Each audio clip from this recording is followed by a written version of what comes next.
ኢስማኤል ልጄ ሕልማየው ማታ ነቢ መሰዋት ሳደርግ አንተን ስጦታ ነቢ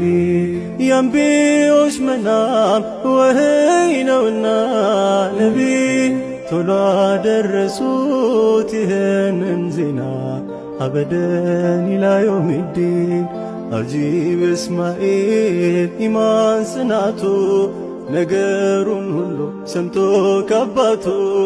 አባቴ አብሽር ትእዛዙን ሙላ በጀነት ሆኜ ታያለ ኋላ ሰላቱን አላ ሰላሙን አላ ነቢ የልብ ላይ ነው ትንቁ ከሳብ የማትፋቁ